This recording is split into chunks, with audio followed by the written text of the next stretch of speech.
Apple just leaked its 2025 release schedule. There's a ton of surprises on here.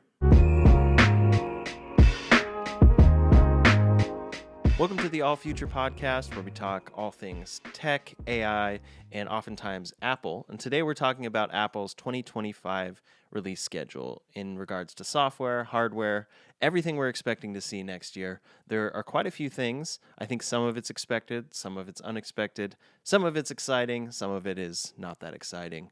But yeah, get us started here. What first are we expecting to see from Apple in 2025? So a lot of these things come from our good friend Mark Gurman, Bloomberg writer, and of the Power On newsletter.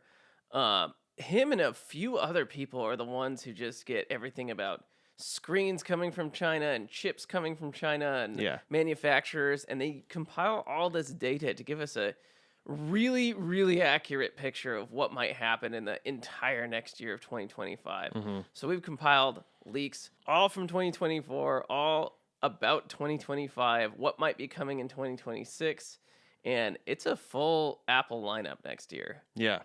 So leading into 2025, December of this year, we are expecting Apple Intelligence with iOS 18.2 to come. So we just talked about that in a different video.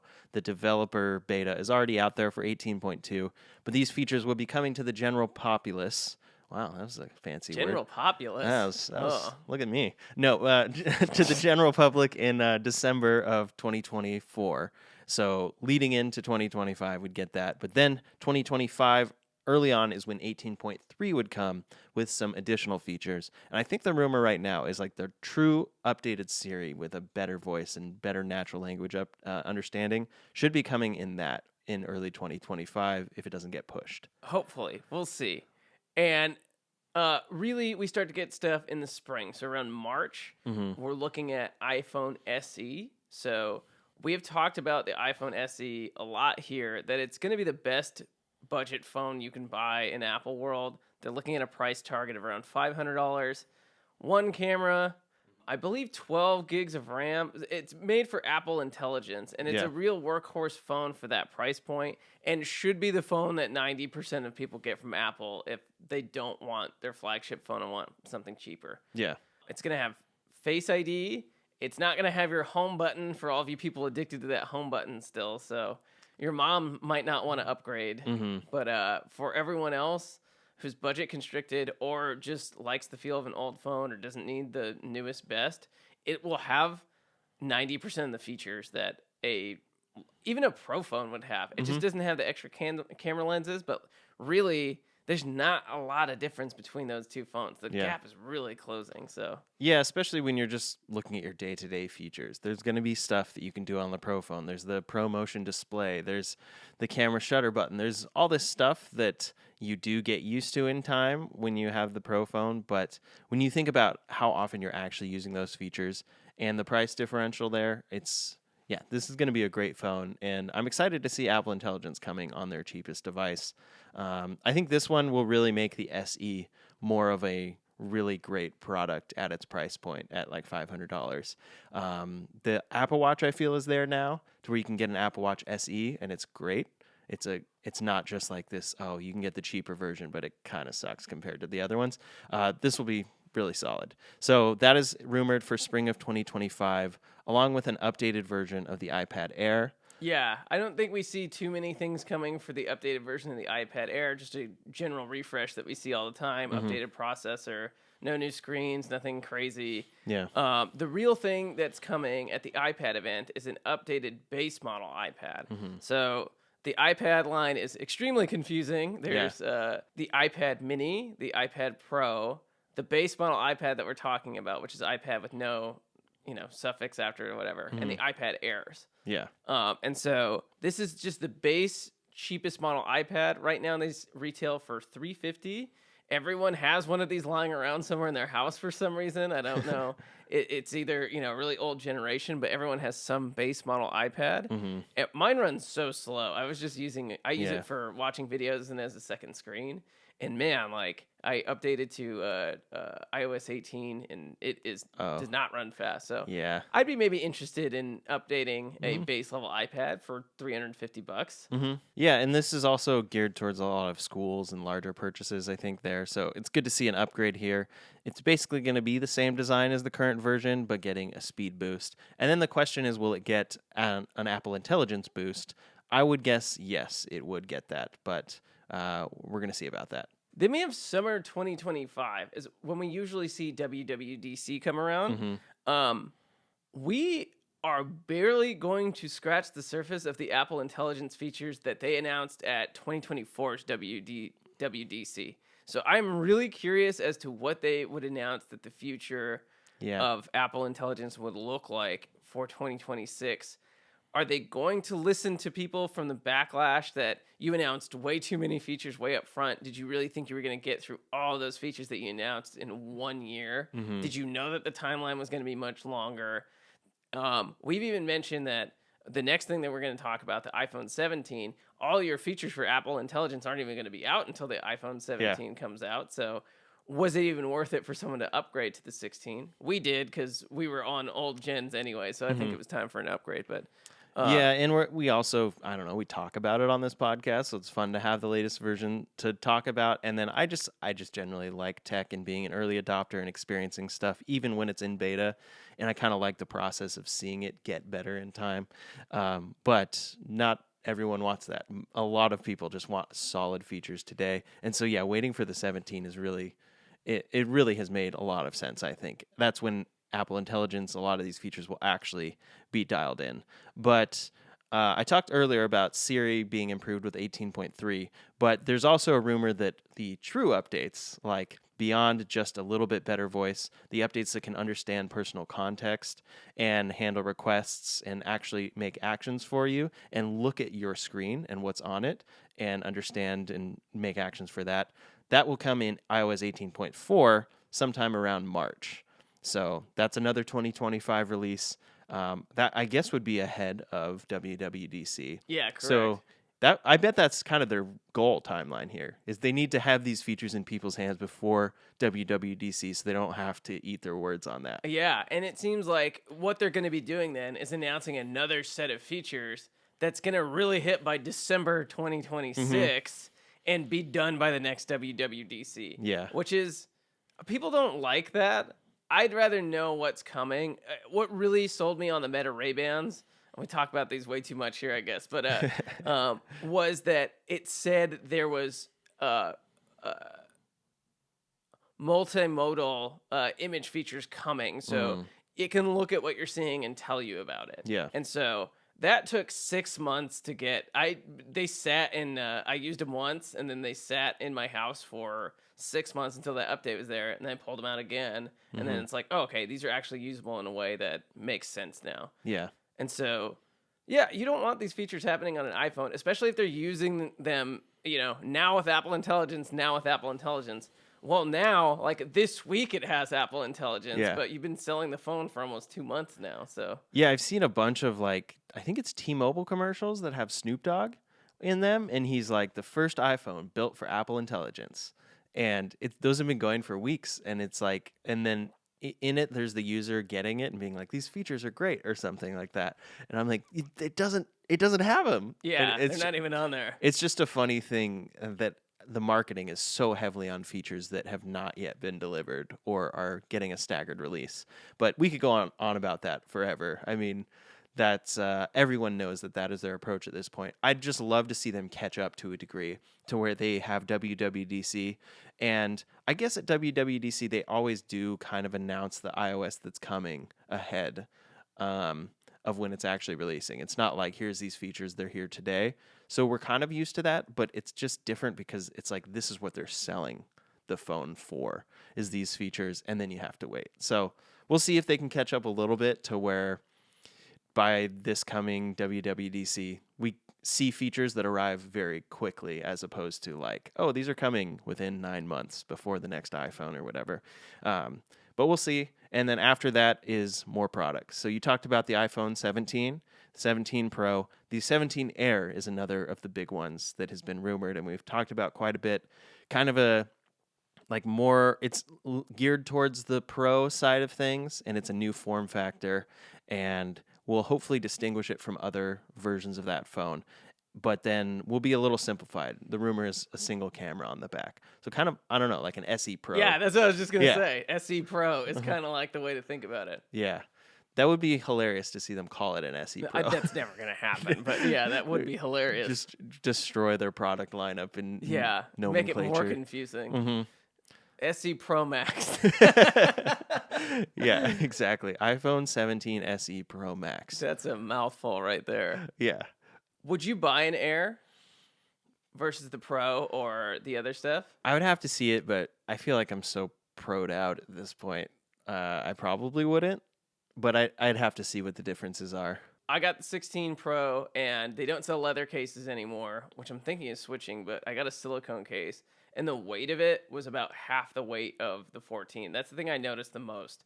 I didn't notice any of the spec bumps. I didn't notice anything else that's on the phone. In fact, there's like a ton more annoying things that are happening with this phone than on my old phone. But really, the thing I noticed was the weight.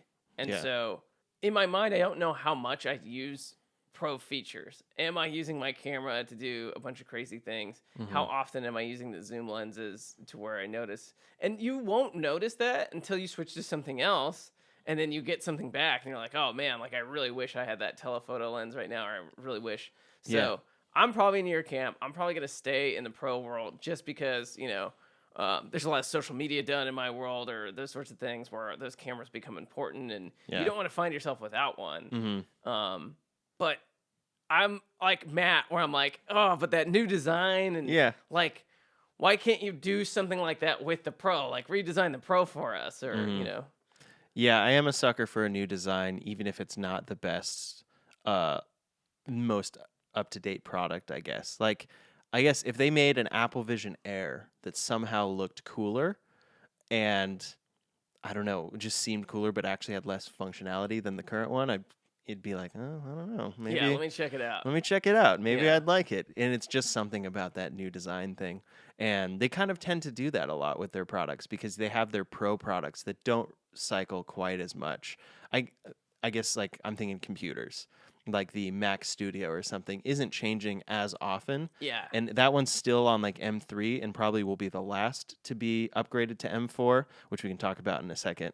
But yeah, they don't go quite as fast there. And so then when you see a new design on the lower end, you're kind of like, oh, I don't know. That seems kind of cool. The next thing is the Apple Watch 11.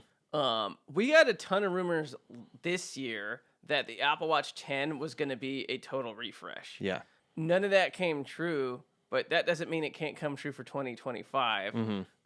Sometimes when those rumors get pushed through, it's like, oh, well, we were talking about another design. We weren't talking about this design. It was next year's design or something. Something gets lost in that kind of translation. So maybe we'll actually see a real refresh here.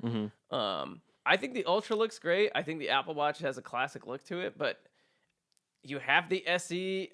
I guess like the thing in Apple's mind is add features, add features, add features. It needs to be more into health. It needs to be able to monitor your blood sugar now or do those sorts of things. So does that sell these things? I don't know that I'd ever get back into it. It really need to be like, here's the new one. It has a new form factor. They've put so much less emphasis on design and so much more emphasis on features. And I think that's biting them in the ass, especially right now that the feature sets on everything is getting so good across Android and Apple and Apple, an Apple 10 versus the Ultra versus the SE. They're almost the same product. And people will roast me in the comments for saying that, but they do 90% of the same things. And like I upgraded to the Ultra because a friend of mine was selling it, and so I decided to go for it instead of getting the 10 because I had a couple years old Apple Watch, and yeah, it's mainly the same in my experience. I like the flat screen, I like the form factor, it's quick, I like the extra buttons and stuff, or single extra button, but I'm not diving with it yet. I will say yet, and then I'm not climbing and doing all this stuff that is like it's actually built for. So yeah, there are these things that distinguish them, but when you get down to the core features you're using the majority of the time, you're right. They're largely the same, and so it's getting that way. Let me tell you a secret too. I don't think anyone who has a Rolex is diving with it either. No, and I love the design of the Apple Watch Ultra. That's the only one I've been like, let me see if I should get back into this. I had an Apple Watch a long time ago, and it was just too much for me. I hate notifications. My phone's always on silent, and I turn half my notifications off if they're not important. And so having something on my wrist that kept buzzing me and kept having me look at it, I was like, I don't like this. Yeah. I'll get to the notifications when I need to get to them. And obviously, you could turn all that off. And I know that you could do that in settings, but just having one more thing there for messages and stuff didn't feel good. It felt more stressful. That being said, I love that design. I love the design of the Ultra. And again, if you made a 10, it doesn't have to be that big or whatever, but just like make a different shape, use different materials. They used to do this all the time. It was the new car model, and what that meant was you literally did have to redesign the phone a little bit. Just use different materials, use different things, make it look different enough. And I think they've just been cutting corners in the last 4 or 5 years on these refreshes, and the problem is it's not really affecting sales, like maybe a little bit or something. So the growth is still there, and maybe it's our fault for buying these products that only have little upgrades or whatever. But you see it a little bit where people are upgrading every 2 years or 3 years. So I'm really excited to see the iPhone Air come out and what might be there, and then maybe a redesigned watch with an actual redesign on it. Yeah. It's always interesting because you want to see a refreshed design, but they've also dialed in this design so well to where it's really great, and you don't want to lose that. And they're always having to balance that, which is tough when you're iterating this many times. I mean, we're on 17 on the same product that is mainly the same features. You go back to the first iPhone. Of course, there's a ton of upgrades, but it's like basically the same product that they introduced, just in a better package that's larger now. And so yeah, that's a challenge, but that is part of what we want. We as humans, we always want new things. We want to see the next exciting thing, and that's what these product companies have to keep up with. So we will see if Apple somewhat changes that story next year with an Apple Watch 11 that hopefully is that big upgrade we were waiting for, that big refresh, and then the iPhone 17.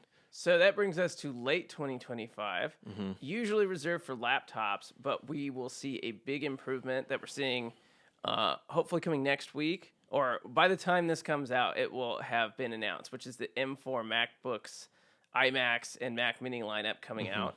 But late 2025, we're going to see the same things for M5. Yeah. And the reason that we might not see an iPad Pro come in the spring, which is where it was this year, is because that M5 isn't going to be ready until next year, and that would be the only big update. So the iPad Pro, which usually only has a release cycle of a year and a half, it's not the same like every year we get a new iPad Pro. Yeah. We might see it come late 2025. We might see it come spring of 2026, depending on demand for M5. But that would be where we see a refresh for MacBooks, MacBook Airs, maybe iMac, maybe Mac Mini, if we get M5 everything, depending on the demand of Apple Intelligence or what this starts to look like for people. Yeah. And then the other computers that are, interestingly, as I was talking about, the last to be refreshed are the Mac Studio and Mac Pro. And I think that's because they have the like Max and Ultra chips, so they're still going to be better than whatever the next number is. But yeah, this coming event that's supposed to be this week, where they announce new laptops, is going to upgrade all that to M4, including potentially the iMac and this new form factor of a Mac Mini. But then it will be sometime into 2025 when we actually see the M4 versions of the Mac Studio and Mac Pro. So again, the same thing is expected just a year out here. So late 2025, upgrade everything to M5, and then into 2026, upgrade their Pro computers to M5. Yeah, and if you own Pro computers, there's usually not a good reason to update, because video production, like people work in Blender, like really big animation. Those things are still processor constrained. There's still some things that are processor constrained, but it's getting less and less. So, like, people in video production in our world used to have to update computers every year, and it would get twice as fast. And now those you don't notice it anymore. Yeah, it's And like, so, oh, my export was 10 seconds faster. yeah, we're not. It's 4K, and even 4K is like used to be a really hard workload on computers, and now it's no big deal. Yeah. And no one's delivering in 6K. The internet can't handle 6K or anything like that, so no one's updating to that. So you're not going to see that anytime soon, except in movies or things like that. Yeah. And so, yeah, movie houses, big data centers or things like that, medical, those things might update. And then when they do update their machines, it's like a millions of dollars of budget. And so they can't do it every single year. Or it can't be an incremental increase. Like, you're not going to update that for, that small amount of money. So you really have to, like, parse those out. Yeah. I think Apple knows that. That's why they release it in these, longer years of chunks.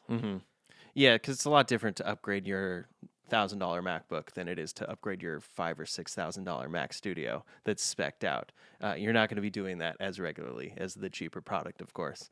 But then comes the also very expensive product from Apple that they've recently reportedly cut production on, and that is the Apple Vision Pro. And the Apple Vision Pro is expected potentially within 2025 to get an M5 upgrade, just like these computers. So it will get that latest chip. I think that's upgrading it from M2, so that's a pretty big jump. And then supposedly that enables it to have more Apple Intelligence features. I'm going to get some visual intelligence stuff. I really hope that it's not exclusive to the M5. I'm okay if it runs quicker on the M5, all good. But if they really can't, for some reason, bring that to the current $3,500 Apple Vision with M2, then that's just such an oversight that they did, and such like a slap in the face to the early adopters of Apple Vision. We spent so much money on that product. Yeah. Apple's not sending free units out to anyone for these, so. Yeah. But that is expected, and then the arguably much more exciting version of that is the Apple Vision Air, which will potentially get rid of the front screen, which I don't think anybody's going to care about. It might reduce the quality of the interior screen. We'll see how much that affects usage, and then it will make it a lot cheaper, which is absolutely needed for that product. Yeah, still a price tag of $2,000, so a lot cheaper is still not that much cheaper. Still early adopters at that point. Maybe there's a couple people into it, but everyone who wanted one bought a Vision Pro. Everyone who has a Vision Pro, I don't see a lot of them updating to an M5, and then everyone who has a Vision Pro, I don't see them buying another one, another cheaper one for some reason. Maybe to like have their little brother watch or their wife watch. Okay, you can use the cheaper one or whatever. Another new product that might come though is the HomePod with the screen. The Apple Visions are very much speculation. We have marked rumors for where they're going to be there. Maybe 2025, maybe 2026. This one has been like really slated for 2025. And that's the HomePod with the screen, which is kind of crazy. Yeah. And so we got more details about this. We'll talk more about them in another video.